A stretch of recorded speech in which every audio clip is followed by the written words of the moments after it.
Hi everyone, this is Neil. So this is a follow-up to the session you've had on PECTA, on approaches to writing in a critical way. And what I wanted to give you in these slides is two different sort of recipes, if you like, two different formulas that you can use, which both use PECTA and apply PECTA, but which are really good ways of writing about education at master's level. Okay, so as I say, you've already got PECTA.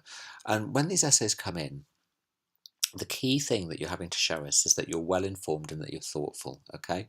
So the thoughtfulness you're going to show us by writing about what's been going on in your own classrooms and reviewing that and saying what's worked well and what hasn't worked well and having evidence for all of those things. That shows that you're thoughtful.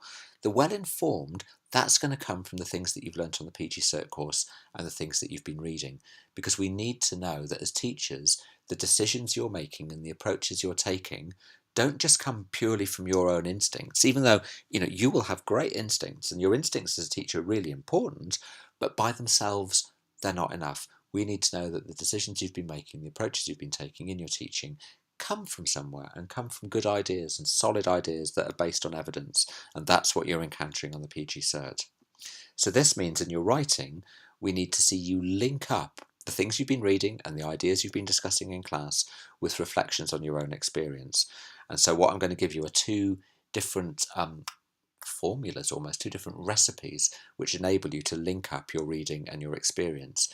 The first one starts with the reading and brings in your experience. The second one starts with your experience and brings in the reading. They're just two different ways around of doing it. But they're the kind of the two classic ways of writing about education. I've used both of these formulas loads of times myself in my own writing. I know they really work, and they both work in terms of PECTA as well, which is really good. I'd suggest for your first assignment, and very often I also say for the first assignment, look, you've got 2,500 words for the essay. The essay is asking you to write about how you've used what you've learnt on the PG Cert to become more informed and improve your practice as a teacher. Write about two specific things, right? Two small specific things. So then effectively you're writing two 1,200 word essays, and they're just topping and tailing them with an introduction and a conclusion. Don't try and write about loads and loads of different topics. It's too broad and it's too vague. Pick two specific things, and when you've picked two specific areas you want to write about, go back now to at least Biggs and Tang and Hattie and any other reading you've come across, and find the bits in those texts where they write about the two specific areas you want to discuss, and using the things that we did on critical reading, do yourself a really good critical reading report of those parts of Biggs and Tang and Hattie, so that you've then got lots of really good reading that you've already done and that you can bring into your assignment. And what I would suggest is write one of the essays, one of the mini essays, the two mini essays using approach 1, and write one using approach 2, so that you're using the assignment as an opportunity to practice using both approaches. Okay? So the first approach is the one that basically starts with the reading and then brings in your experience. And it's the approach that I call he said, she said. And what you're going to be doing is you're going to be comparing and contrasting and then judging what two different people who write about education say on a particular topic, where they don't have complete agreement with each other. They don't have to completely disagree with each other, but there has to be some element of disagreement, okay? And the formula for this one goes like this. First of all, you say, okay, this is the area I wanted to improve, and this is the point that you're making, okay? This is the area I wanted to improve. So it'd be something like, I wanted to find out more about how to use questioning effectively in the classroom, or I wanted to find out more about how to help my students give each other really good peer feedback. It's some approach or technique in teaching that you wanted to find out more about, and you do, of course, have to have actually tried it out in some way yourself. And so the first thing you say as evidence for finding out about this is, okay, here's what the first person I've read says. So critic 1, education theorist, however you want to call them, number 1, they suggest that this is a good approach, okay? And you either paraphrase or quote what they've written about this particular topic. If you're feeling very fancy and you've done lots of reading and you want to show that off, there's a little optional bit here where you can then bring in some other people who agree with what that person says. That's totally optional. It's just a good way of showing if you've done lots of reading. Then you bring in critic 2, who suggests something different. As I say, it can be a massive difference. It can be a complete 180-degree opposite opinion, or it could just be that they have a different kind of emphasis or a slightly different spin. Doesn't matter, but there's got to be some element of disagreement there, okay? And again, optionally, If you've read other people who agree with that critic and you want to be fancy, you can bring them in here. So you've started with your reading, you've identified a particular subject, and you've shown, I know what this person says about it, and I know what that person says about it. Trust me, people in the Sussex University Education Department, the external examiner, they are going to eat this up. They love it when students write like this because it's really good, solid, professional and academic writing that shows that you're very well informed.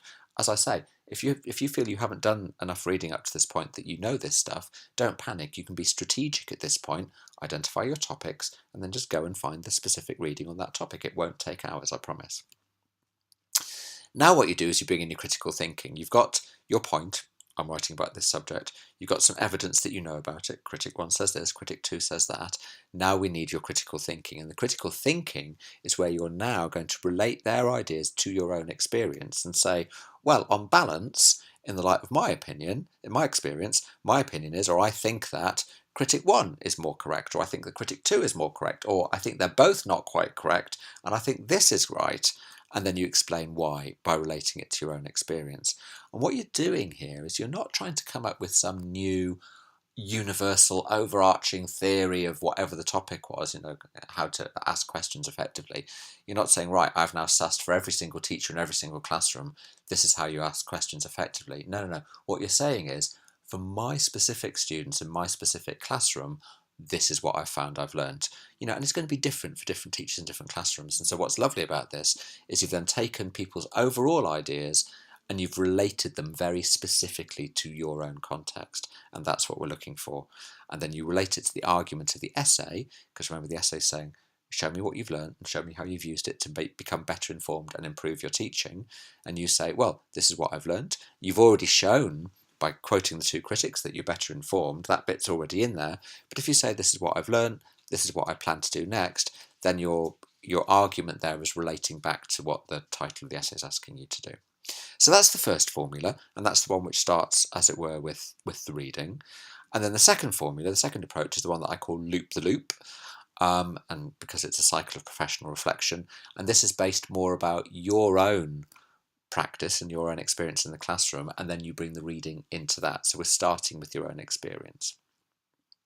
So the formula for this one is again linking reading and practice, but doing it in a slightly different way.